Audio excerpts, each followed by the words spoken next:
Hello, नमस्कार साथियों। एक बार फिर आप लोगों का स्वागत है मेरे इस यूट्यूब चैनल में। तो आज के इस वीडियो में हम लोग देखेंगे बिहार जीविका 2025 से संबंधित कुछ महत्वपूर्ण जीके और जीएस को। तो आज का पहला प्रश्न है साथियों कि जीविका परियोजना के अंतर्गत महिलाओं को किसके माध्यम से संगठित किया जाता है। तो साथियों बताएंगे आप लोग कि इसका आंसर क्या होगा। तो इसका आंसर होगा साथियों कि जीविका परियोजना के अंतर्गत महिलाओं को स्वयं सहायता समूह यानी SHG के माध्यम से संगठित किया जाता है। अगला प्रश्न है प्रश्न नंबर 2। प्रश्न नंबर 2 कह रहा है बिहार जीविका किस विभाग के अंतर्गत कार्य करता है। तो आप लोग बताएंगे कि बिहार जीविका किस विभाग के अंतर्गत कार्य करता है। तो इसका उत्तर होगा ग्रामीण विकास विभाग। ऑप्शन नंबर ए इस प्रश्न का सही उत्तर है।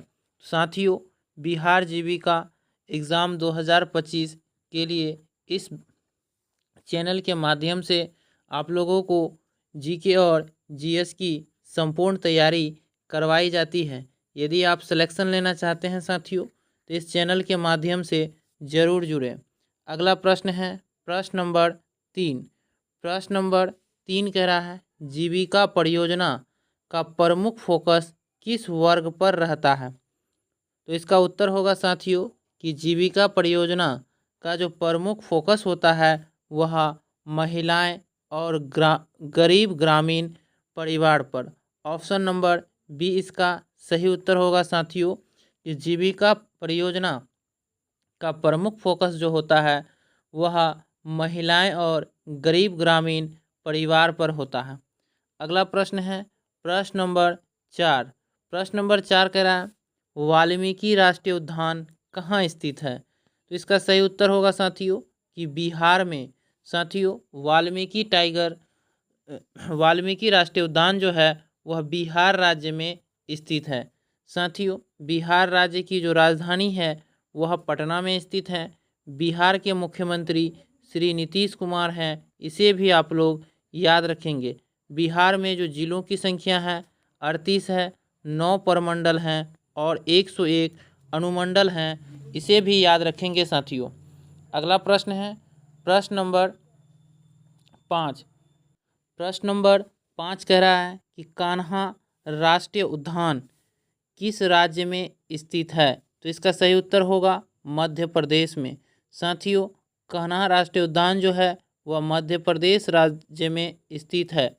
मध्य प्रदेश राज्य की जो राजधानी है वह भोपाल है साथियों, इसे भी आप लोग याद रखेंगे। मध्य प्रदेश के जो मुख्यमंत्री हैं वो मोहन यादव हैं। साथियों इन प्रश्नों को आप लोग ज़रूर याद रखेंगे कि कान्हा राष्ट्रीय उद्यान जो है वह मध्य प्रदेश राज्य में स्थित है। मध्य प्रदेश की राजधानी भोपाल है और मध्य प्रदेश के जो मुख्यमंत्री हैं वो मोहन यादव हैं। और भारत में सर्वाधिक वन वाला राज्य जो है वह मध्य प्रदेश है, इसे भी आप लोग याद रखें साथियों। अगला प्रश्न है प्रश्न नंबर 6। प्रश्न नंबर 6 कह रहा कि राजा जी राष्ट्रीय उद्यान किस राज्य में है। तो आप लोग बताएंगे साथियों कि राजा जी राष्ट्रीय उद्यान किस राज्य में है। तो इसका आंसर होगा साथियों कि राजा जी राष्ट्रीय उद्यान जो है वह उत्तराखंड राज्य में है। ऑप्शन नंबर बी इसका सही उत्तर होगा। उत्तराखंड राज्य की जो राजधानी है साथियों वह देहरादून है। हिमाचल प्रदेश की राजधानी शिमला है और सिक्किम की राजधानी जो है साथियों वह गंगटोक है, इसे भी याद रखेंगे। और जम्मू और कश्मीर जो है साथियों जम्मू कश्मीर वह केंद्र शासित प्रदेश हैं। भारत में राज्यों की संख्या जो है 28 है और केंद्र शासित प्रदेशों की संख्या 8 है, इसे भी याद रखेंगे साथियों। अगला प्रश्न है प्रश्न नंबर 7। जो यह प्रश्न भी आपका राष्ट्रीय उद्यान से संबंधित है। प्रश्न नंबर 8 कह रहा है दुधवा राष्ट्रीय उद्यान कहाँ स्थित है।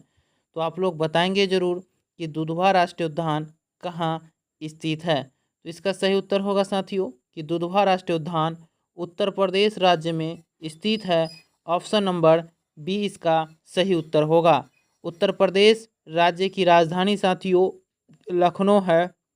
इसे आप लोग जरूर याद रखेंगे कि उत्तर प्रदेश राज्य की राजधानी लखनऊ है और उत्तर प्रदेश के जो मुख्यमंत्री हैं वो योगी आदित्यनाथ हैं। इसे भी आप लोग जरूर याद रखेंगे साथियों।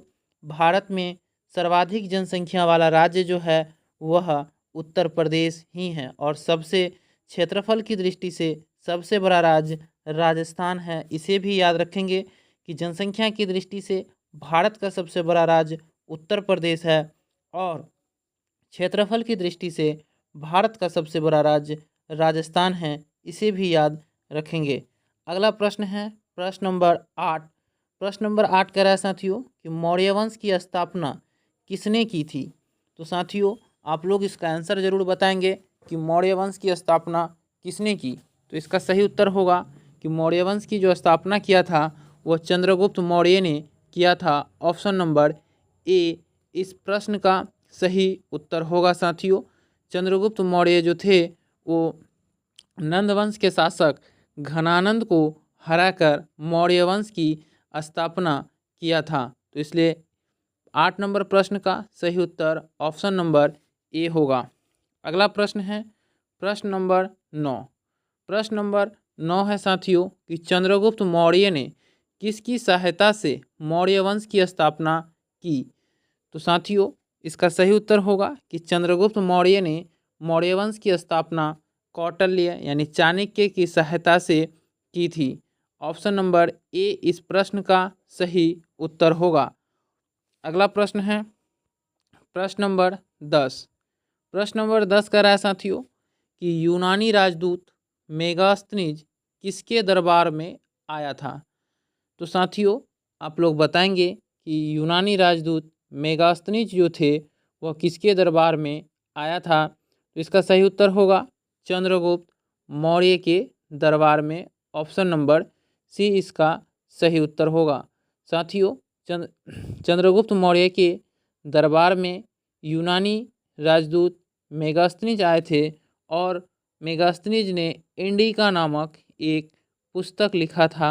इसे भी आप लोग याद रखेंगे कि इंडिका पुस्तक का जो लिखे थे उनका नाम था मेगास्थनीज। अगला प्रश्न है प्रश्न नंबर 11। प्रश्न नंबर 11 कह रहा है बिंदुसार को किस नाम से भी जाना जाता था। तो साथियों इसका सही उत्तर होगा अमित्रघात। बिंदुसार को अमित्रघात के नाम से जाना जाता था। ऑप्शन नंबर बी इसका सही उत्तर है। अगला प्रश्न है साथियों प्रश्न नंबर 12। प्रश्न नंबर 12 कह रहा है कलिंग युद्ध किस वर्ष हुआ था। तो आप लोगों को पता होगा साथियों कि कलिंग का युद्ध जो हुआ था वह वर्ष 261 ईसा पूर्व में हुआ था। ऑप्शन बी इसका सही उत्तर होगा साथियों।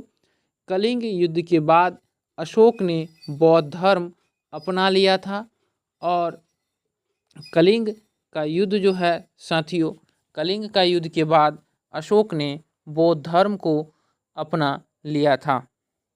अगला प्रश्न है प्रश्न नंबर 13। प्रश्न नंबर 13 यह भी मौर्य साम्राज्य से ही प्रश्न है साथियों। प्रश्न नंबर 13 कह रहा है मौर्य साम्राज्य का अंतिम शासक कौन था। तो आप लोगों को पता होगा साथियों कि मौर्य साम्राज्य का जो संस्थापक थे वह चंद्रगुप्त मौर्य थे। इसे तो आप लोग जानते ही होंगे कि चंद्रगुप्त मौर्य जो थे वह मौर्य साम्राज्य के संस्थापक थे और मौर्य साम्राज्य का अंतिम शासक जो थे वह वृषदत्त थे। ऑप्शन नंबर बी इसका सही उत्तर होगा। अगला प्रश्न है प्रश्न नंबर 14। प्रश्न नंबर 14 का रहा है विश्व का सबसे बड़ा महाद्वीप कौन सा है। तो साथियों आप लोगों को पता है कि विश्व में 7 महाद्वीप हैं। इन 7 महाद्वीपों में क्षेत्रफल तथा जनसंख्या के आधार पर एशिया महाद्वीप ही सबसे बड़ा महाद्वीप है। इसलिए 14 नंबर प्रश्न का सही उत्तर होगा option number B Asia. Asia महाद्वीप जो है साथियों वह जनसंख्या की दृष्टि से भी सबसे बड़ा है और क्षेत्रफल की दृष्टि से भी सबसे बड़ा है।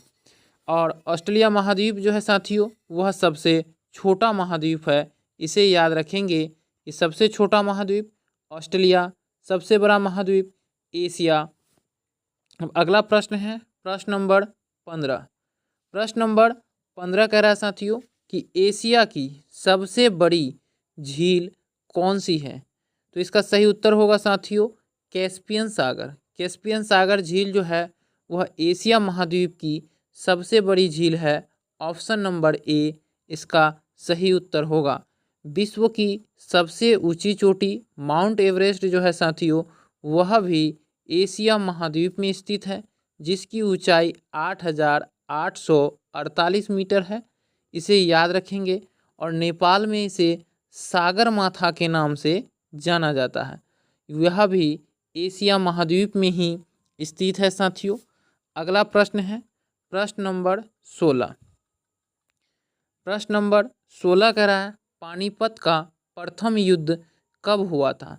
तो साथियों इसका सही उत्तर होगा 1526 में। 1526 में पानीपत का प्रथम युद्ध हुआ था बाबर और इब्राहिम लोदी के बीच। इसे याद रखेंगे।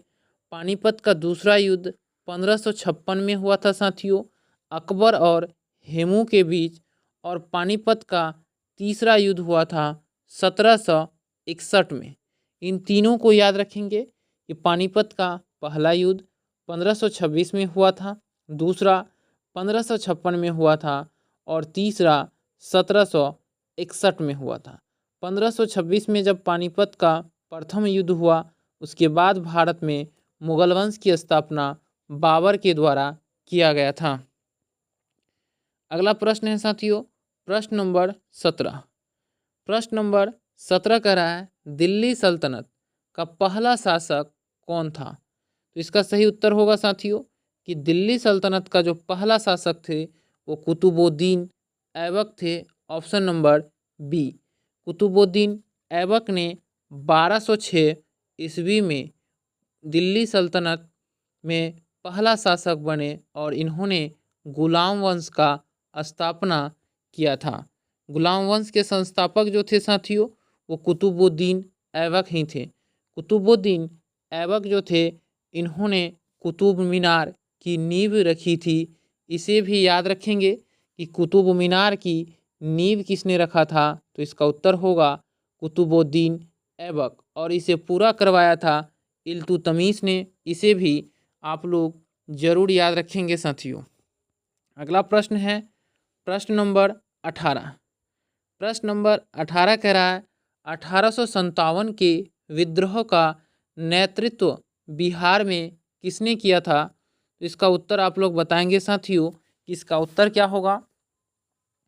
तो इसका उत्तर होगा साथियों कि 1857 के विद्रोह का नेतृत्व जो था वो बिहार में बाबू कुंवर सिंह ने किया था। ऑप्शन नंबर बी इसका सही उत्तर होगा कि 1857 के क्रांति में बिहार का नेतृत्व बाबू कुंवर सिंह ने किया था। अगला प्रश्न है प्रश्न नंबर 19। प्रश्न नंबर 19 कह रहा है साथियों कि भारतीय राष्ट्रीय कांग्रेस की स्थापना कब हुई थी? तो आप लोग ज़रूर बताएंगे। यह प्रश्न कई बार एग्ज़ाम में पूछे भी गए हैं। तो इसका सही उत्तर होगा 1885 में। साथियों 1885 में भारतीय राष्ट्रीय कांग्रेस की स्थापना हुई थी और इसके जो संस्थापक थे वो A.O. ह्यूम थे। भारतीय राष्ट्रीय कांग्रेस के पहले अध्यक्ष जो थे साथियों वो उमेश चंद्र बनर्जी थे। इसे भी याद रखेंगे। और इसकी स्थापना बम्बई में हुआ था और उस समय गवर्नर जो थे वह डफरिन थे। इसे भी याद रखेंगे साथियों कि भारतीय राष्ट्रीय कांग्रेस की स्थापना वर्ष 1885 में हुआ था। इसके संस्थापक A.O. ह्यूम थे और प्रथम अध्यक्ष उमेश चंद्र बनर्जी थे तथा इसका पहली बैठक मुंबई में हुआ था और उस समय भारत के जो गवर्नर थे वो डफरिन थे। अगला प्रश्न है साथियों प्रश्न नंबर 20। प्रश्न नंबर 20 करा है, विश्व स्वास्थ्य संगठन यानी WHO की स्थापना कब हुई? तो इसका सही उत्तर होगा वर्ष 1948 में साथियों। वर्ष 1948 में विश्व स्वास्थ्य संगठन की स्थापना हुई और इसका मुख्यालय जेनेवा स्विट्जरलैंड में स्थित है। इसे भी याद रखेंगे। यदि आपसे एग्ज़ाम में पूछा जाए कि WHO का मुख्यालय कहाँ है तो आप लोग जेनेवा में टिक करेंगे, और यदि इसकी स्थापना पूछी जाए तो वर्ष 1948 करेंगे। अगला प्रश्न है प्रश्न नंबर 21। प्रश्न नंबर 21 करा है, यूनेस्को की स्थापना कब हुई थी? तो इसका सही उत्तर होगा साथियों 1946 में, ऑप्शन नंबर सी। चलते हैं प्रश्न नंबर 22 की ओर। प्रश्न नंबर 22 करा है कि अंतर्राष्ट्रीय श्रम संगठन यानी ILO की स्थापना कब हुई थी? तो आप लोग ज़रूर बताएंगे साथियों कि इसका उत्तर क्या होगा। इसका सही उत्तर होगा साथियों कि अंतर्राष्ट्रीय श्रम संगठन ILO की स्थापना वर्ष 1919 में हुआ था। ऑप्शन नंबर ए इसका सही उत्तर होगा। चलते हैं आज के अंतिम प्रश्न की ओर। आज का अंतिम प्रश्न है साथियों कि अंतर्राष्ट्रीय ओलंपिक समिति की स्थापना कब हुई थी? तो इसका सही उत्तर होगा कि अंतर्राष्ट्रीय ओलंपिक समिति की स्थापना जो हुई थी वह वर्ष 1894 को हुआ था। ऑप्शन नंबर बी इसका सही उत्तर होगा कि अंतर्राष्ट्रीय ओलंपिक समिति की स्थापना जो हुई थी वह वर्ष 1894 में हुई थी। तो धन्यवाद साथियों, फिर मिलते हैं अगले वीडियो में। तब तक के लिए जय हिंद।